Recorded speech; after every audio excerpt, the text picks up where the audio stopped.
1 yang terdiri dari saya Rina Mulyani, saya Syifa Fianidaya, saya Frida Suyana, saya Maulani Ridaningsi, saya Soni Soliha akan menjelaskan bab 1 yang mengenai tujuan mempelajari Pancasila.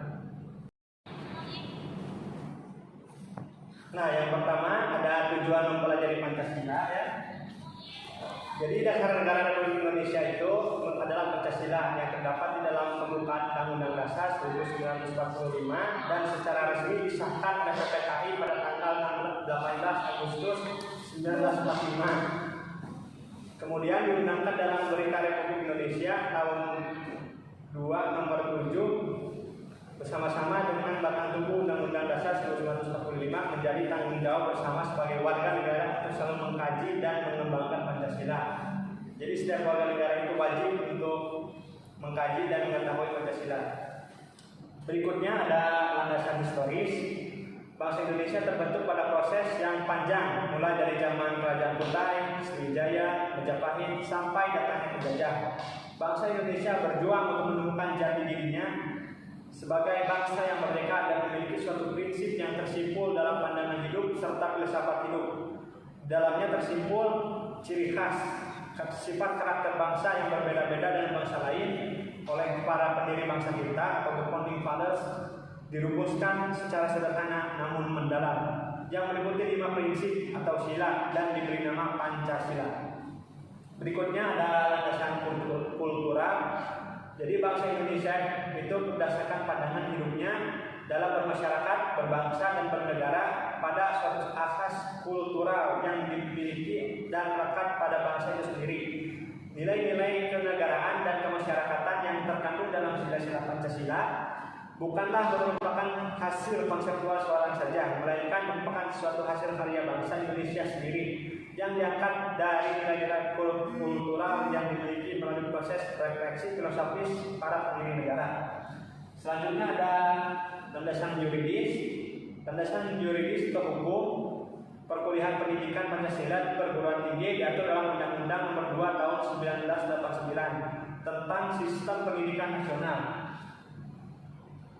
Pasal 39 menyatakan isi kurikulum setiap jenis, jalur dan jenjang pendidikan wajib memuat pendidikan Pancasila, pendidikan agama, dan pendidikan kewarganegaraan. Lalu ada landasan filosofis. Pancasila sebagai dasar filsafat negara dan pandangan filosofis bangsa Indonesia, oleh karena itu sudah merupakan suatu keharusan moral untuk secara konsisten merealisasikan dalam setiap aspek kehidupan bermasyarakat, berbangsa, dan bernegara. Selanjutnya ada tujuan pendidikan Pancasila. Dengan mempelajari pendidikan Pancasila diharapkan untuk menghasilkan peserta didik dengan sikap dan perilaku yang bersatu, beriman dan takwa kepada Tuhan Yang Maha Esa. Yang kedua, berkemanusiaan yang adil dan beradab. Yang ketiga, mendukung persatuan bangsa. Yang keempat, mendukung kerakyatan yang mengutamakan kepentingan bersama di atas kepentingan individu atau golongan. Yang terakhir, mendukung upaya untuk mewujudkan suatu keadilan sosial dalam masyarakat. Pembahasan Pancasila secara ilmiah, yaitu Pancasila termasuk filsafat Pancasila sebagai suatu kajian ilmiah harus memenuhi syarat-syarat ilmiah. Menurut Insinyur Pujowiyanto dalam bukunya Tahu dan Pengetahuan mencantumkan syarat-syarat ilmiah sebagai berikut. Yang pertama, berobjek. Yang kedua, bermetode. Yang ketiga, bersistem. Dan yang keempat, bersifat universal. Yang pertama, berobjek. Dalam filsafat, ilmu pengetahuan dibedakan antara objek forma dan objek materia. Objek materia Pancasila adalah suatu sudut pandang tertentu dalam pembahasan Pancasila. Pancasila dapat dilihat dari berbagai sudut pandang, misalnya moral atau moral Pancasila, ekonomi atau ekonomi Pancasila, pers atau pers Pancasila, filsafat atau filsafat Pancasila. Selanjutnya, bermetode. Metode adalah seperangkat cara atau sistem pendekatan dalam rangka pembahasan Pancasila untuk mendapatkan suatu kebenaran yang bersifat objektif.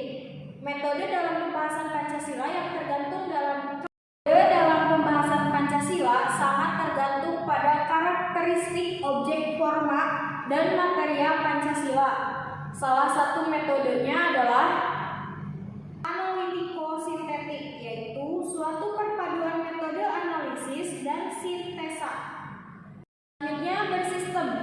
Suatu pengetahuan ilmiah harus merupakan suatu yang bulat dan utuh. Bagian-bagian dari pengetahuan ilmiah harus merupakan suatu kesatuan antara bagian-bagian saling berhubungan baik, hubungan interaksi. Bagian-bagian dari pengetahuan ilmiah harus merupakan suatu kesatuan antara bagian-bagian saling berhubungan baik, hubungan interrelasi, saling hubungan maupun Selanjutnya universal. Kebenaran suatu pengetahuan ilmiah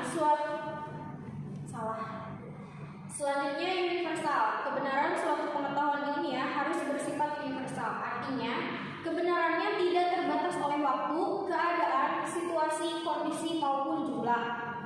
Nilai-nilai Pancasila bersifat universal atau dengan kata lain intisari, esensi atau makna yang terdalam dari sila-sila Pancasila pada hakikatnya bersifat universal. Adalah tingkatan pengetahuan ilmiah. Yang pertama itu pengetahuan deskriptif. Nah, pengetahuan deskriptif ini yaitu suatu jenis pengetahuan yang memberikan suatu keterangan, penjelasan objektif, kajian Pancasila secara deskriptif berkaitan dengan kajian sejarah perumusan Pancasila, nilai-nilai Pancasila serta kajian tentang kedudukan dan fungsinya. Yang kedua adalah pengetahuan kausal. Nah, pengetahuan kausal ini memberikan jawaban tentang sebab akibat. Kajian Pancasila secara kausal berkaitan dengan kajian proses kausalitas terjadinya Pancasila yang meliputi 4 kausa tersebut, yaitu kausa materialis, ada kausa formalis, kausa efisien, dan kausa finalis. Nah, selain itu juga berkaitan dengan Pancasila sebagai sumber nilai, yaitu Pancasila sebagai sumber segala norma. Dan selanjutnya yang ketiga ada pengetahuan normatif. Pengetahuan yang berkaitan dengan suatu ukuran, parameter, serta norma-norma secara normatif. Pengamalan Pancasila yang seharusnya dilakukan desolen dan kenyataan faktual atau desain dari Pancasila yang bersifat dinamis itu tersebut. Dan yang keempat adalah pengetahuan esensial. Tingkatan pengetahuan untuk menjawab suatu pertanyaan yang terdalam, yaitu pertanyaan tentang hakikat sesuatu yang kajian Pancasila secara esensial sendiri dan intisari makna yang terdalam dari sila-sila Pancasila, hakikat Pancasila itu sendiri. Kemudian lingkup pembahasan Pancasila yuridis kenegaraan. Pancasila yuridis kenegaraan meliputi pembahasan Pancasila dalam kedudukannya sebagai dasar. Tingkatan pengetahuan ilmiah dalam pembahasan Pancasila yuridis kenegaraan adalah meliputi tingkatan pengetahuan deskriptif, kausal, dan normatif. Sedangkan tingkat pengetahuan esensial dibahas dalam bidang filsafat Pancasila, yaitu membahas sila-sila Pancasila sampai intisarinya. Terima kasih kepada teman-teman sekelompok yang telah menjelaskan. Sekian dari kelompok kami, kurang lebihnya mohon maaf. Wassalamualaikum warahmatullahi wabarakatuh. Kemudian kita